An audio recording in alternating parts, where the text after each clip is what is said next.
ਗੁਰਬਾਣੀ ਕੀਰਤਨ ਦਾ ਆਨੰਦ ਆਪ ਜੀ ਨੇ ਮਾਣਿਆ ਹੈ। ਉਪਰੰਤ ਆਓ ਕੁਝ ਸਮਾਂ ਗੁਰੂ ਕੀਆਂ ਵਿਚਾਰਾਂ ਦੀ ਸਾਂਝ ਪਾਈਏ। ਸਭ ਤੋਂ ਪਹਿਲਾਂ ਸਰਬੰਸ ਦਾਨੀ ਅੰਮ੍ਰਿਤ ਦੇ ਦਾਤੇ ਗੁਰੂ ਗੋਬਿੰਦ ਸਿੰਘ ਸਾਹਿਬ ਵੱਲੋਂ ਬਖਸ਼ਿਸ਼ ਕੀਤੀ ਹੋਈ ਫਤਿਹ ਅਦਬ ਸਹਿਤ ਪ੍ਰਵਾਨ ਕਰੋ। ਆਖੋ ਜੀ ਵਾਹਿਗੁਰੂ ਜੀ ਕਾ ਖਾਲਸਾ ਵਾਹਿਗੁਰੂ ਜੀ ਕੀ ਫਤਿਹ। ਧੰਨ ਗੁਰੂ ਤੇਗ ਬਹਾਦਰ ਸਾਹਿਬ ਜੀਆਂ ਦੇ ਪਾਵਨ ਦਿਹਾੜੇ ਨੂੰ ਮੁੱਖ ਰੱਖਦੇ ਹੋਏ ਗੁਰੂ ਸਾਹਿਬ ਜੀ ਦੇ ਇਤਿਹਾਸ ਦੀਆਂ ਵਿਚਾਰਾਂ ਦੀ ਲੜੀ ਆਰੰਭੀ ਹੋਈ ਹੈ ਔਰ ਪਿਛਲੇ ਦਿਨਾਂ ਦੇ 2 ਦੀਵਾਨਾਂ 'ਚ ਧੰਨ ਗੁਰੂ ਤੇਗ ਬਹਾਦਰ ਸਾਹਿਬ ਜੀਆਂ ਦੇ ਮੁੱਢਲੇ ਜੀਵਨ ਸੰਬੰਧੀ ਵਿਚਾਰਾਂ ਆਪ ਜੀ ਨੇ ਸ਼ਰਵਣ ਕੀਤੀਆਂ ਹਨ। ਉਸੇ ਲੜੀ ਅਧੀਨ ਅਗਲੇਰੀ ਵਿਚਾਰ ਅੱਜ ਆਪਾਂ ਸਾਂਝੀ ਕਰਾਂਗੇ। ਨਾਲ ਦੀ ਨਾਲ ਧੰਨ ਗੁਰੂ ਤੇਗ ਬਹਾਦਰ ਸਾਹਿਬ ਜੀਆਂ ਦੀ ਸ਼ਹਾਦਤ ਦੀ ਗੱਲ ਵੀ ਕਰਨੀ ਹੈ। ਠੀਕ ਹੈ, ਭਾਵੇਂ ਅੱਜ ਸਤਿਗੁਰਾਂ ਦਾ ਪਾਵਨ ਪ੍ਰਕਾਸ਼ ਦਿਹਾੜਾ ਹੈ, ਪਰ ਜਦੋਂ 9ਵੇਂ ਪਾਤਸ਼ਾਹ ਜੀ ਦੀ ਸ਼ਖਸੀਅਤ ਦੀ ਗੱਲ ਕਰੀਏ ਤੇ ਉਹਨਾਂ ਦੀ ਸ਼ਹਾਦਤ ਦੀ ਗੱਲ ਕੀਤੇ ਤੋਂ ਬਿਨਾਂ ਉਹਨਾਂ ਦੇ ਜੀਵਨ ਦੀ ਗੱਲ ਕੰਪਲੀਟ ਨਹੀਂ ਹੁੰਦੀ ਹੈ। ਧੰਨ ਗੁਰੂ ਤੇਗ ਬਹਾਦਰ ਸਾਹਿਬ ਜੀਆਂ ਦਾ ਪਾਵਨ ਪ੍ਰਕਾਸ਼ ਅੱਜ ਦੇ ਦਿਨ ਅੱਜ ਤੋਂ 400 ਸਾਲ ਪਹਿਲਾਂ ਸ਼੍ਰੀ ਅੰਮ੍ਰਿਤਸਰ ਸਾਹਿਬ ਦੀ ਪਾਵਨ ਧਰਤੀ ਤੇ ਗੁਰੂ ਕੇ ਮਹਿਲ ਵਾਲੇ ਪਾਵਨ ਅਸਥਾਨਾਂ ਤੇ ਸੰਨ 1621 ਚ ਹੋਇਆ। ਪਿਤਾ ਹਨ ਗੁਰੂ ਹਰਗੋਬਿੰਦ ਸਾਹਿਬ, ਮਾਤਾ ਹਨ ਮਾਤਾ ਨਾਨਕੀ ਜੀ। ਧੰਨ ਗੁਰੂ ਅਰਜਨ ਦੇਵ ਜੀ ਮਹਾਰਾਜ ਦੇ ਆਪ ਪੋਤਰੇ ਹਨ ਔਰ ਗੁਰੂ ਰਾਮਦਾਸ ਮਹਾਰਾਜ ਸੱਚੇ ਪਾਤਸ਼ਾਹ ਜੀ ਦੇ ਪੜਪੋਤਰੇ ਹਨ। ਇਸੇ ਤਰ੍ਹਾਂ 10ਵੇਂ ਪਾਤਸ਼ਾਹ ਗੁਰੂ ਗੋਬਿੰਦ ਸਿੰਘ ਜੋ ਆਪ ਜੀਆਂ ਦੇ ਪੁੱਤਰ ਹਨ, ਉਹਨਾਂ ਦੇ ਪਿਤਾ ਹਨ।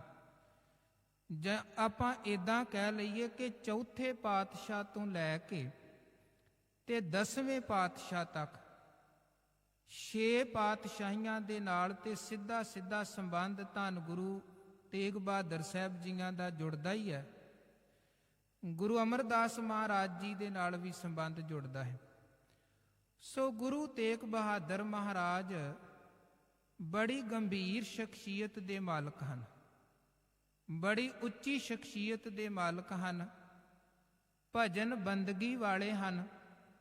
ਤੇ ਜਦੋਂ ਆਪਾਂ ਗੁਰੂ ਤੇਗ ਬਹਾਦਰ ਮਹਾਰਾਜ ਜੀ ਦੀ ਬਾਣੀ ਦੇ ਦਰਸ਼ਨ ਕਰਦੇ ਹਾਂ, ਠੀਕ ਹੈ, ਉਹਨਾਂ ਦੇ 59 ਸ਼ਬਦ ਹਨ, 57 ਸ਼ਲੋਕ ਹਨ ਤੇ ਸ਼ਬਦ ਠੀਕ ਹੈ ਭਾਵੇਂ ਆਮ ਸੰਗਤਾਂ ਘੱਟ ਪੜ੍ਹਦੀਆਂ, ਹਾਲਾਂਕਿ ਗੁਰੂ ਤੇਗ ਬਹਾਦਰ ਸਾਹਿਬ ਦੇ ਬਹੁਤ ਸਾਰੇ ਸ਼ਬਦਾਂ ਦਾ ਅਕਸਰ ਕੀਰਤਨ ਹੁੰਦਾ ਹੈ।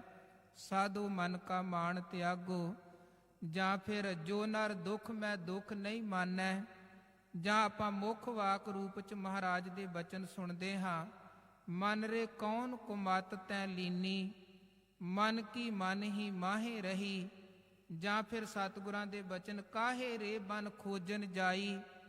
ਇਹ ਉਹ ਸ਼ਬਦ ਹਨ ਜਿਹੜੇ ਕਰੀਬਨ ਗੁਰੂ ਕੀਆਂ ਸੰਗਤਾਂ ਦੀਆਂ ਰਸਨਾ ਤੇ ਹਨ, ਪਰ ਖਾਸ ਤੌਰ ਤੇ 9ਵੇਂ ਮਹੱਲੇ ਦੇ ਜਿਹੜੇ ਸ਼ਲੋਕ ਹਨ, ਅਖੰਡ ਪਾਠ ਸਾਹਿਬ ਦਾ ਭੋਗ, ਸਹਿਜ ਪਾਠ ਦਾ ਭੋਗ ਪੈਂਦਾ, ਸੰਗਤਾਂ ਬੜੇ ਪਿਆਰ ਦੇ ਨਾਲ ਉਹ ਸ਼ਲੋਕ ਪੜ੍ਹਦੀਆਂ ਗਾਉਂਦੀਆਂ ਹਨ।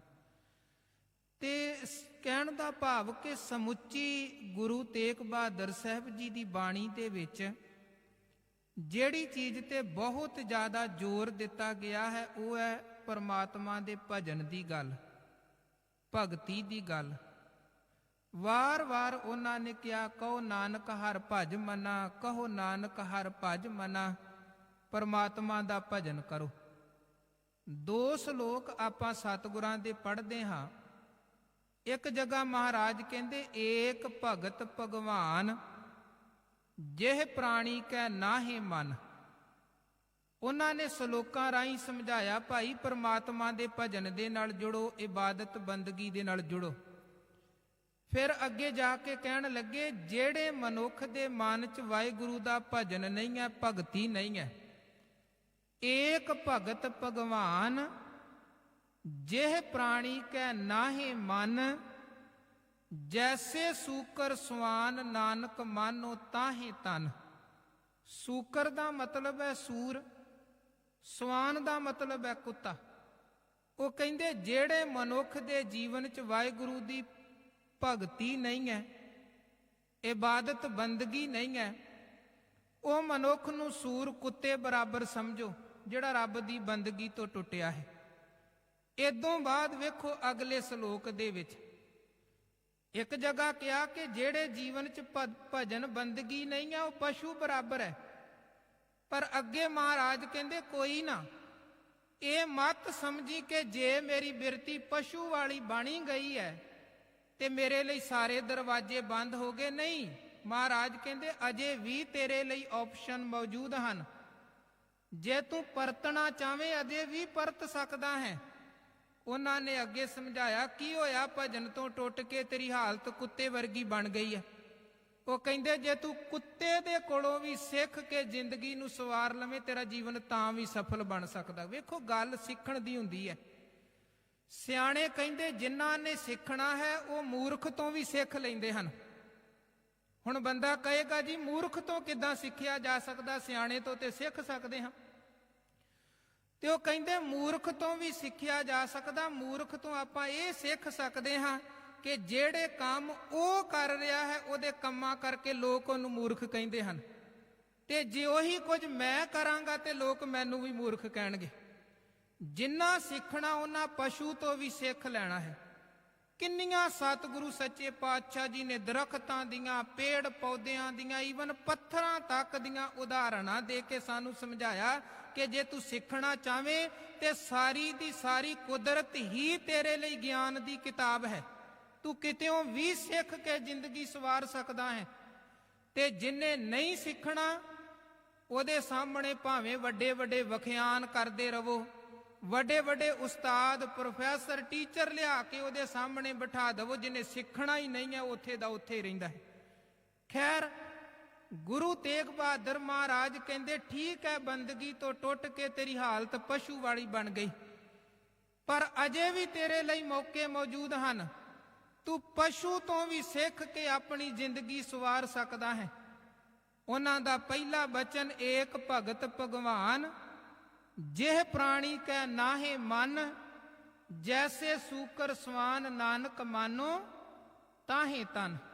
ਫਿਰ ਉਹ ਅੱਗੇ ਕਹਿੰਦੇ ਸੁਆਮੀ ਕੋ ਗ੍ਰਹਿ ਜਿਉ ਸਦਾ, ਸਵਾਨ ਤਜਤ ਨਹੀਂ ਨਿਤ, ਨਾਨਕ ਏ ਬਿਦ ਹਰ ਭਜੋ ਇੱਕ ਮਨ ਹੋਏ ਇੱਕ। ਕੁੱਤੇ ਕੋਲੋਂ ਸਿੱਖ ਕਹਿੰਦੇ ਵੇਖ ਉਹ ਇੱਕ ਮਾਲਕ ਦਾ ਵਫਾਦਾਰ ਬਣ ਕੇ ਰਹਿੰਦਾ ਹੈ। ਬੇਸ਼ੱਕ ਮਾਲਕ ਉਹਨੂੰ ਉੱਚਾ ਨੀਵਾਂ ਵੀ ਬੋਲ ਦਵੇ, ਚਿੜਕ ਵੀ ਦਵੇ, ਪਰ ਉਹ ਕੂਕਰ ਆਪਣੇ ਮਾਲਕ ਨੂੰ ਛੱਡ ਕੇ ਦੂਜੇ ਦੇ ਦਰ ਤੇ ਨਹੀਂ ਬਹਿੰਦਾ। ਇਸੇ ਤਰ੍ਹਾਂ ਮਹਾਰਾਜ ਕਹਿੰਦੇ ਤੂੰ ਵੀ ਇੱਕ ਦਰ ਦਾ ਕੂਕਰ ਬਣ ਜਾ, ਦਿਨ ਰਾਤ ਇੱਕ ਮਾਲਕ ਦੇ ਦਰ ਤੇ ਜੁੜਿਆ ਰਹਿ। ਇੱਕ ਨਾ ਇੱਕ ਦਿਨ ਤੇਰੀ ਵੀ ਮਾਲਕ ਦੇ ਦਰ ਤੇ ਕਬੂਲ ਪਵੇਗੀ, ਮਾਲਕ ਦੀ ਨਜ਼ਰ ਤੂੰ ਪ੍ਰਵਾਨ ਪੈ ਜਾਏਗਾ। ਬੜੀਆਂ ਬਖਸ਼ਿਸ਼ਾਂ, ਬੜੇ ਖਜ਼ਾਨੇ ਗੁਰੂ ਤੇਗ ਬਹਾਦਰ ਮਹਾਰਾਜ ਜੀ ਦੀ ਬਾਣੀ ਦੇ ਵਿੱਚ ਹਨ। ਕਿੰਨਾ ਗਹਿਰਾ ਸਤਿਗੁਰੂ ਨੇ ਬਚਨ ਕੀਤਾ, ਕਹਿੰਦੇ ਨਰ ਚਾਹਤ ਕਛ ਔਰੈ ਕੀ ਔਰੈ ਪਈ। ਬੰਦਾ ਕੁਝ ਹੋਰ ਪਲੈਨਿੰਗਾਂ, ਆਪਾਂ ਕਿੰਨੀਆਂ ਪਲੈਨਿੰਗਾਂ ਕਰਦੇ ਹਾਂ। ਅੱਜ ਦੇ ਸਮਾਗਮ ਦੀਆਂ, ਆਉਣ ਵਾਲੇ ਦਿਨਾਂ ਦੇ ਸਮਾਗਮਾਂ ਦੀਆਂ ਕਿੰਨੀਆਂ ਪਲੈਨਿੰਗਾਂ। ਇੰਡੀਆ 'ਚ ਗੁਰੂ ਤੇਗ ਬਹਾਦਰ ਸਾਹਿਬ ਜੀ ਦਾ 400 ਸਾਲਾ ਪੁਰਬ ਮਨਾਉਣ ਦੀਆਂ ਕਿੰਨੇ ਕਿੰਨੇ ਵੱਡੇ ਪੱਧਰ ਤੇ ਪਲੈਨਿੰਗਾਂ ਚੱਲ ਰਹੀਆਂ ਸਨ, ਪਰ ਕੀ ਹੋ ਗਿਆ ਸਾਰਾ ਕੁਝ। ਨਰ ਚਾਹਤ ਕਛ ਔਰੈ ਕੀ ਔਰੈ ਪਈ, ਚਿਤਵਤ ਰਹਿਓ ਠਗੌਰ ਨਾਨਕ ਫਾਂਸੀ ਗੱਲ ਭਰੀ। ਮਹਾਰਾਜ ਕਹਿੰਦੇ ਇਹ ਦੂਜਿਆਂ ਨੂੰ ਠੱਗਣ ਦੀਆਂ, ਦੂਜਿਆਂ ਨੂੰ ਮਾਰਨ ਦੀਆਂ ਸਕੀਮਾਂ ਬਣਾਉਂਦਾ ਹੈ।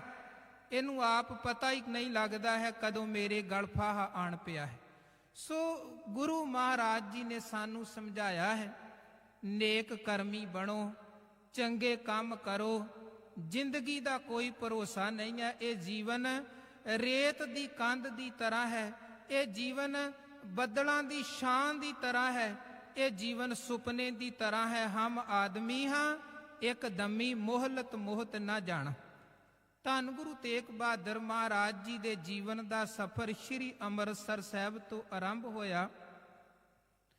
ਪੜਾਅ ਦਰ ਪੜਾਅ ਉਹਨਾਂ ਦਾ ਜੀਵਨ ਚੱਲਿਆ। ਕੀਰਤਪੁਰ ਸਾਹਿਬ ਵਿਖੇ, ਕਰਤਾਰਪੁਰ ਸਾਹਿਬ ਵਿਖੇ, ਆਨੰਦਪੁਰ ਸਾਹਿਬ ਵਿਖੇ ਧੰਨ ਗੁਰੂ ਤੇਗ ਬਹਾਦਰ ਮਹਾਰਾਜ ਬਾਬੇ ਬਕਾਲੇ ਦੀ ਧਰਤੀ ਤੇ ਉਹ ਵਿਚਰੇ। ਇਸੇ ਤਰ੍ਹਾਂ ਮਾਲਵੇ ਦੇ ਇਲਾਕੇ 'ਚ 2 ਵਾਰ ਪ੍ਰਚਾਰ ਫੇਰੀ ਦੇ ਲਈ ਸਤਿਗੁਰੂ ਗਏ। ਪਟਨਾ ਸਾਹਿਬ ਵਿਖੇ ਗਏ, ਅਸਾਮ ਗਏ, ਗੁਹਾਟੀ ਵਾਲੇ ਇਲਾਕੇ ਤੱਕ ਸਤਿਗੁਰੂ ਸੱਚੇ ਪਾਤਸ਼ਾਹ ਜੀ ਬੰਗਾਲ ਦੇ ਵਿੱਚ ਗਏ। ਦਸਮ ਪਾਤਸ਼ਾਹ ਜੀ ਦਾ ਪ੍ਰਕਾਸ਼ ਪਟਨਾ ਸਾਹਿਬ ਦੀ ਧਰਤੀ ਤੇ ਹੋਇਆ। ਧੰਨ ਗੁਰੂ ਤੇਗ ਬਹਾਦਰ ਮਹਾਰਾਜ ਸੱਚੇ ਪਾਤਸ਼ਾਹ ਜੀ ਆਪਣੇ ਪੁੱਤਰ ਨੂੰ 3.5 ਸਾਲ ਬਾਅਦ ਜਨਮ ਤੋਂ ਮਿਲਦੇ ਹਨ। ਕੁਝ ਸਮਾਂ ਰਹਿਣ ਤੋਂ ਬਾਅਦ ਮਹਾਰਾਜ ਆਨੰਦਪੁਰ ਸਾਹਿਬ ਜਦੋਂ ਵਾਪਸ ਪਰਤੇ, ਔਰੰਗਜ਼ੇਬ ਨੇ ਜ਼ੁਲਮ ਦੀ ਇੰਤਹਾ ਕੀਤੀ ਸੀ। ਕਸ਼ਮੀਰ ਵਾਲੇ ਪਾਸੇ ਉਹਨੇ ਮੁੱਢ ਮਿੱਥ ਕੇ ਤੇ ਜ਼ਬਰਦਸਤੀ ਧਰਮ ਤਬਦੀਲੀ ਕਰਵਾਉਣੀ ਸ਼ੁਰੂ ਕਰ ਦਿੱਤੀ ਸੀ। ਖੂਨ ਦੀਆਂ ਨਦੀਆਂ ਵਹਾਈਆਂ ਗਈਆਂ ਹਿੰਦੂਆਂ ਪੰਡਤਾਂ ਦੀਆਂ ਕਿ ਜਿਹੜਾ ਇਸਲਾਮ ਕਬੂਲ ਕਰ ਲਵੇਗਾ ਉਹਦੀ ਜਾਨ ਬਖਸ਼ ਦਿੱਤੀ ਜਾਏਗੀ, ਤੇ ਜਿਹੜਾ ਇਸਲਾਮ ਕਬੂਲ ਨਹੀਂ ਕਰੇਗਾ ਉਹਨੂੰ ਖਤਮ ਕਰ ਦਿੱਤਾ ਜਾਏਗਾ। ਕਸ਼ਮੀਰੀ ਪੰਡਤ ਕਿਰਪਾ ਰਾਮ ਜੀ ਦੀ ਅਗਵਾਈ ਦੇ ਵਿੱਚ ਸ੍ਰੀ ਆਨੰਦਪੁਰ ਸਾਹਿਬ ਵਿਖੇ ਆਏ ਹਨ।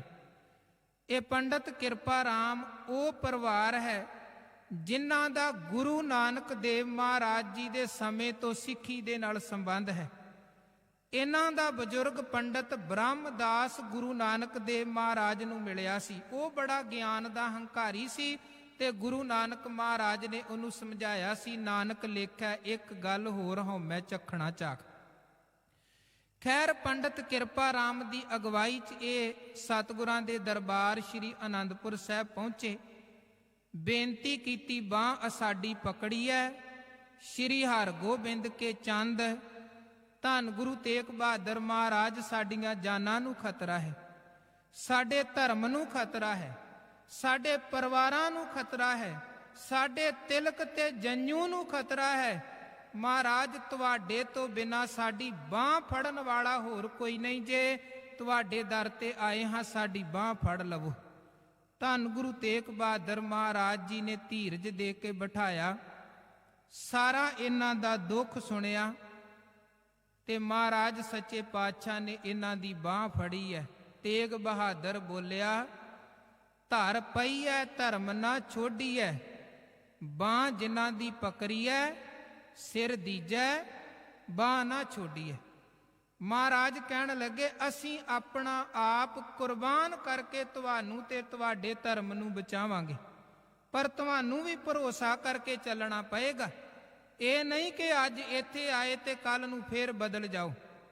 ਇਹ ਕਹਿਣ ਲੱਗੇ, ਨਹੀਂ ਮਹਾਰਾਜ, ਅਸੀਂ ਸਮਰਪਿਤ ਹਾਂ ਤੁਹਾਨੂੰ, ਜਿਵੇਂ ਤੁਸੀਂ ਕਹੋਗੇ ਅਸੀਂ ਤੁਹਾਨੂੰ ਆਗੂ ਮੰਨ ਕੇ ਚੱਲਾਂਗੇ।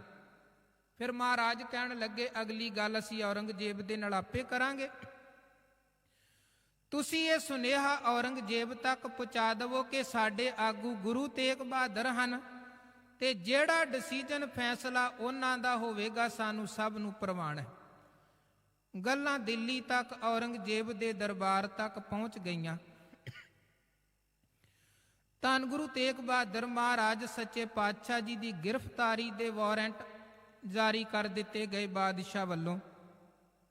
ਧੰਨ ਗੁਰੂ ਤੇਗ ਬਹਾਦਰ ਮਹਾਰਾਜ ਆਪ ਗ੍ਰਿਫਤਾਰੀ ਦੇ ਲਈ ਆਨੰਦਪੁਰ ਸਾਹਿਬ ਤੋਂ ਚੱਲੇ ਹਨ, ਕਿਉਂਕਿ ਪਿਛਲਿਆਂ ਦਿਨਾਂ ਦੇ ਦੀਵਾਨਾਂ 'ਚ ਵੀ ਆਪਾਂ ਇੱਕ ਚੀਜ਼ ਵਿਚਾਰੀ ਸੀ ਕਿ ਤੇਗ ਬਹਾਦਰ ਸਿਮਰਿਆ ਕਰ ਨੌਨਿਧ ਆਵੈ ਧਾਏ, ਸਭ ਥਾਈਂ ਹੋਏ ਸਹਾਏ। ਉਹ ਸਭ ਥਾਵਾਂ ਤੇ ਸਹਾਈ ਹੋਣ ਵਾਲੇ ਹਨ। ਇਤਿਹਾਸ ਨੇ ਸਾਡੇ ਨੇ ਲਿਖਿਆ ਹੈ ਕਿ ਜਦੋਂ ਔਰੰਗਜ਼ੇਬ ਨੇ ਇਹ ਹੁਕਮ ਜਾਰੀ ਕਰ ਦਿੱਤਾ ਕਿ ਗੁਰੂ ਤੇਗ ਬਹਾਦਰ ਨੂੰ ਗ੍ਰਿਫਤਾਰ ਕਰਵਾਉਣ ਵਾਲੇ ਨੂੰ ਇਨਾਮ ਦਿੱਤਾ ਜਾਏਗਾ, ਤੇ ਆਗਰੇ 'ਚ ਇੱਕ ਗਰੀਬ ਆਜੜੀ ਰਹਿੰਦਾ ਸੀ।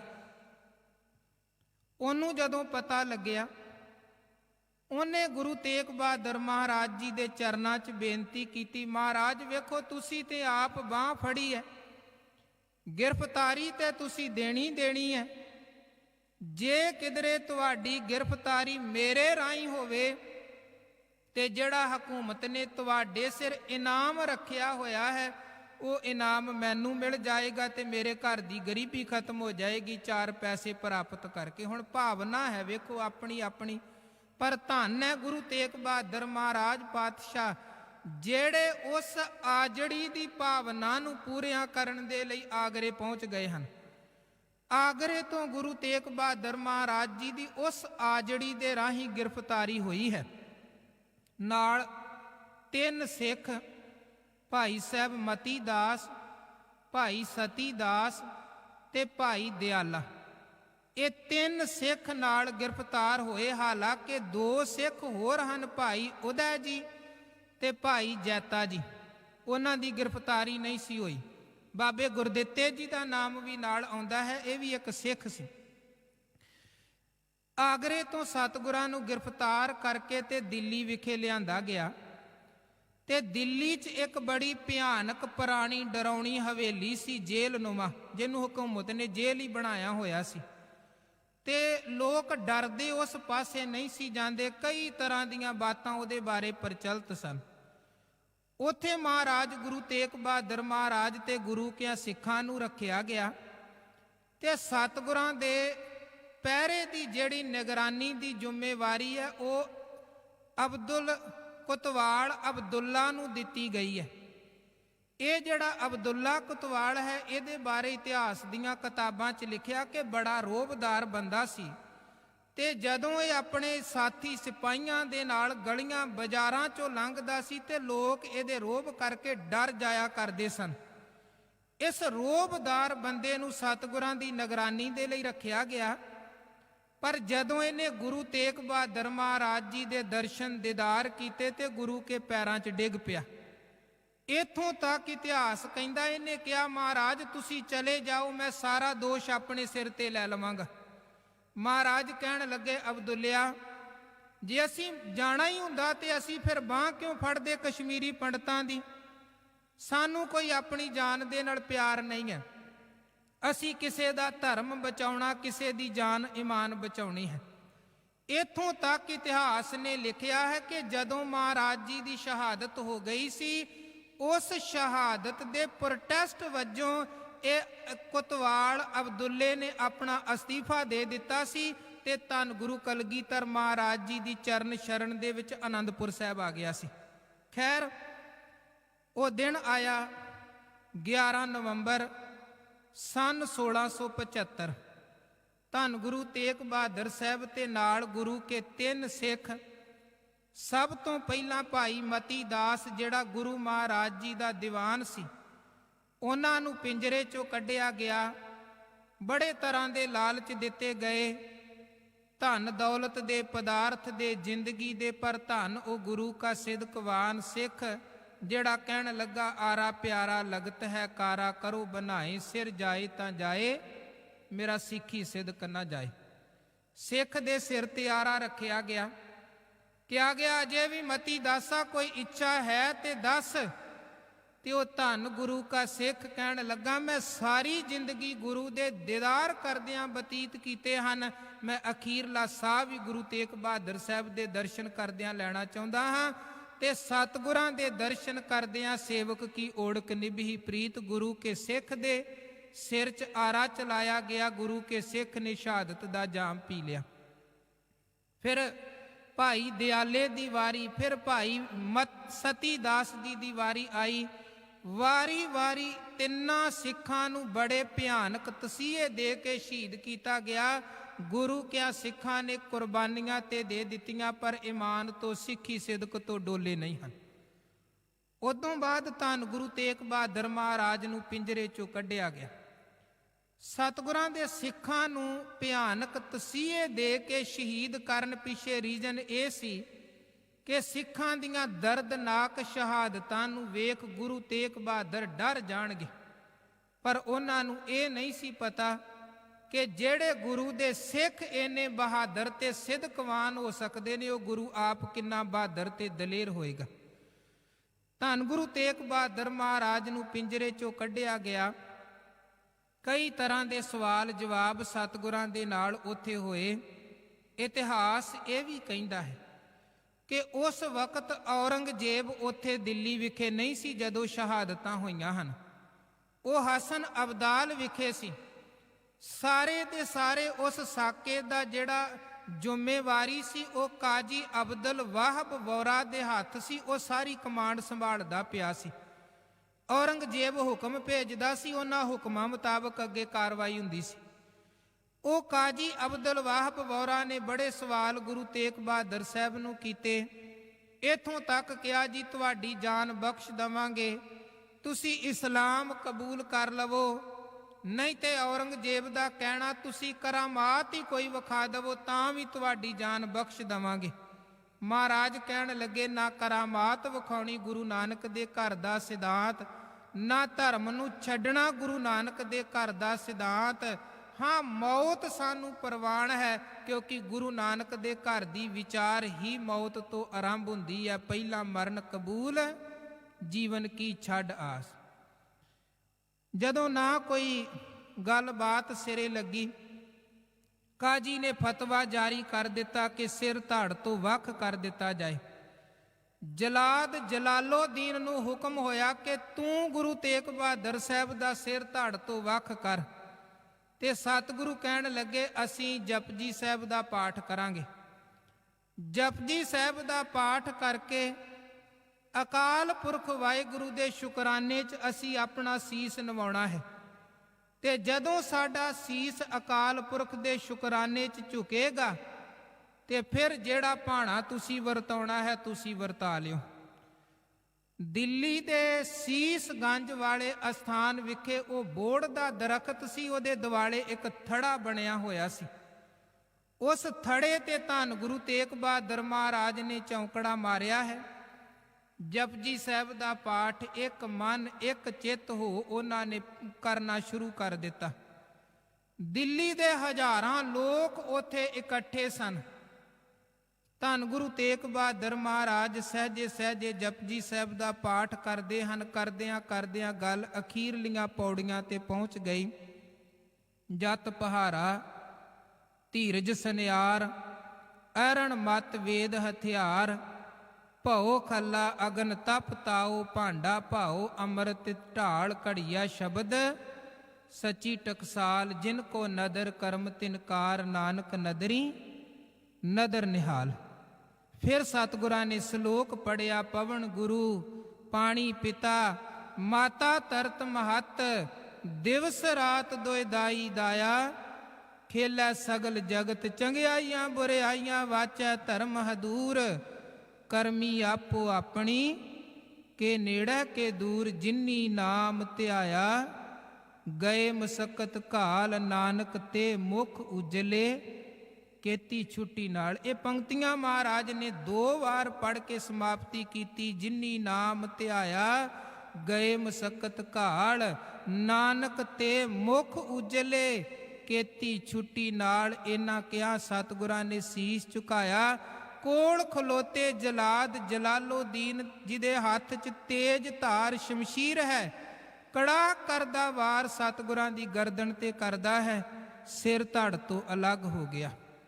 ਤਿਲਕ ਜੰਜੂ ਰਾਖਾ ਪ੍ਰਭ ਤਾਂਕਾ, ਕੀਨੋ ਵੱਡੋ ਕਲੂ ਮੈਂ ਸਾਕਾ, ਸਾਧਨ ਹੇਤ ਇਤੀ ਜਿਨ ਕਰੀ, ਸੀਸ ਦਿਆ ਪਰ ਸੀ ਨਾ ਉਚਰੀ, ਧਰਮ ਹੇਤ ਸਾਕਾ ਜਿਨ ਕੀਆ, ਸੀਸ ਦਿਆ ਪਰ ਸਿਰ ਨਾ ਦਿਆ, ਨਾਟਕ ਚੇਟਕ ਕੀਏ ਕੁਕਾਜਾ, ਪ੍ਰਭ ਲੋਗਨ ਕੋ ਆਵਤ ਲਾਜਾ, ਠੀਕਰ ਫੋਰ ਦਲੀਸ ਸਿਰ, ਪ੍ਰਭਪੁਰ ਕੀਆ ਪਿਆਨ, ਤੇਗ ਬਹਾਦਰ ਸੀ ਕਿਰਿਆ, ਕਰੀ ਨਾ ਕਿਨਹੂ ਆਨ। ਤੇ ਗੁਰੂ ਕਲਗੀਧਰ ਮਹਾਰਾਜ ਕਹਿੰਦੇ ਤੇਗ ਬਹਾਦਰ ਕੇ ਚਲਤ, ਭਇਓ ਜਗਤ ਕੋ ਸੋਗ। ਹਜ਼ਾਰਾਂ ਲੋਕ ਉੱਥੇ ਸਨ। ਸਤਿਗੁਰਾਂ ਦੀ ਸ਼ਹਾਦਤ ਹੋਈ, ਹਫੜਾ ਦਫੜੀ ਮਚ ਗਈ ਹੈ। ਤੇਜ ਹਵਾਵਾਂ ਤੱਕ ਇਤਿਹਾਸ ਕਹਿੰਦਾ ਚੱਲ ਪਈਆਂ ਹਨ। ਤੇਗ ਬਹਾਦਰ ਕੇ ਚਲਤ, ਭਇਓ ਜਗਤ ਕੋ ਸੋਗ, ਹੈ ਸਭ ਜਗ ਭਇਓ, ਜੈ ਜੈ ਜੈਸੋ। ਉਸੇ ਹਫੜਾ ਦਫੜੀ ਦੇ ਵਿੱਚ ਸਤਿਗੁਰਾਂ ਦਾ ਸੀਸ ਸੰਭਾਲਿਆ ਹੈ ਭਾਈ ਜੈਤੇ ਨੇ। ਔਰ ਦਿੱਲੀ ਤੋਂ ਨਿਕਲ ਗਿਆ। ਇੱਕ ਘਟਨਾ ਜਿਹੜੀ ਰਸਤੇ 'ਚ ਵਰਤੀ ਹੈ ਉਹ ਆਪ ਜੀ ਦੇ ਨਾਲ ਸਾਂਝੀ ਕਰਕੇ ਫਿਰ ਫਤਿਹ ਬੁਲਾਵਾਂਗਾ। ਭਾਈ ਜੈਤਾ ਸੀਸ ਲੈ ਕੇ ਜਦੋਂ ਆਨੰਦਪੁਰ ਸਾਹਿਬ ਨੂੰ ਆਉਂਦੇ ਪਏ ਹਨ, ਸਤਿਗੁਰਾਂ ਦੀ ਸ਼ਹਾਦਤ ਹੋਈ, ਜੰਗਲ ਦੀ ਅੱਗ ਦੀ ਤਰ੍ਹਾਂ ਖਬਰ ਫੈਲ ਗਈ। ਤਿਰਾਵੜੀ ਦੇ ਕੋਲ, ਤਿਰਾਵੜੀ ਨਗਰ ਕਰਨਾਲ ਦੇ ਕੋਲ ਹੈ, ਇੱਥੋਂ ਦਾ ਰਹਿਣ ਵਾਲਾ ਹੈ ਇੱਕ ਗੁਰੂ ਕਾ ਸਿੱਖ ਭਾਈ ਦੇਵਾ ਰਾਮ।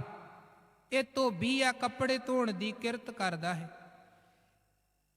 ਇਹਨੇ ਕਿਸੇ ਵਕਤ ਗੁਰੂ ਤੇਗ ਬਹਾਦਰ ਮਹਾਰਾਜ ਨੂੰ ਸੁਨੇਹਾ ਭੇਜਿਆ ਸੀ ਆਨੰਦਪੁਰ ਸਾਹਿਬ ਕਿ ਮਹਾਰਾਜ ਮੈਂ ਤੁਹਾਡੇ ਸੋਹਣੇ ਸਰੂਪ ਦੇ ਦਰਸ਼ਨ ਕਰਨਾ ਚਾਹੁੰਦਾ ਹਾਂ, ਗਰੀਬ ਹਾਂ, ਆ ਨਹੀਂ ਸਕਦਾ, ਕੋਈ ਏਦਾਂ ਦੀ ਬਿਧ ਬਣਾਵੋ ਕਿ ਤੁਹਾਡੇ ਦੀਦਾਰ ਹੋਣ।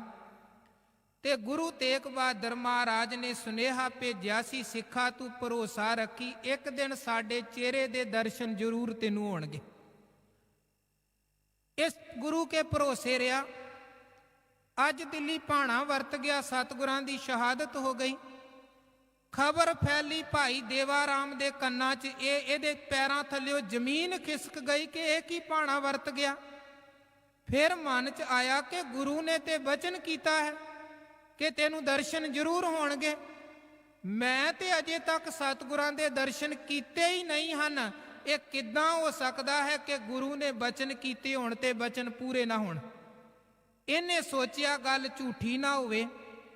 ਬਾਰ-ਬਾਰ ਰਸਤੇ 'ਚ ਆ ਕੇ ਬਹਿ ਗਿਆ, ਕੋਈ ਦਿੱਲੀ ਵੱਲੋਂ ਆਉਂਦਾ ਹੋਏਗਾ ਉਹਨੂੰ ਪੁੱਛਾਂਗਾ। ਇੱਕ ਵਿਅਕਤੀ ਆਇਆ ਜਿਹਦੇ ਸਿਰ ਤੇ ਟੋਕਰੀ ਹੈ। ਇਹਨੇ ਸੋਚਿਆ ਪਿੰਡ ਕੁਝ ਵੇਚਣ ਵਾਲਾ ਹੋਏਗਾ, ਇਹਨੂੰ ਪੁੱਛਦਾ ਹਾਂ ਗੱਲ ਸੱਚੀ ਹੈ ਕਿ ਝੂਠੀ ਹੈ। ਭਾਈ ਦੇਵਾ ਰਾਮ ਨੇ ਉਸ ਵਿਅਕਤੀ ਨੂੰ ਰੋਕ ਲਿਆ, ਕੋਲ ਖਿਲਾਰ ਕੇ ਪੁੱਛਿਆ, ਆ ਭਾਣੇ ਦੀ ਖਬਰ ਮੈਂ ਸੁਣੀ ਹੈ, ਭਾਈ ਵੀਰਾ ਦੱਸ ਸੱਚੀ ਗੱਲ ਹੈ ਕਿ ਝੂਠੀ ਹੈ। ਉਹ ਵਿਅਕਤੀ ਕਹਿਣ ਲੱਗਾ, ਬਿਲਕੁਲ ਸੱਚੀ ਗੱਲ ਹੈ, ਗੁਰੂ ਤੇਗ ਬਹਾਦਰ ਮਹਾਰਾਜ ਜੀ ਦੀ ਸ਼ਹਾਦਤ ਹੋ ਗਈ ਹੈ। ਜ਼ਾਲਮ ਸਰਕਾਰ ਨੇ ਜ਼ੁਲਮ ਦੀ ਇੰਤਹਾ ਕਰ ਦਿੱਤੀ ਹੈ।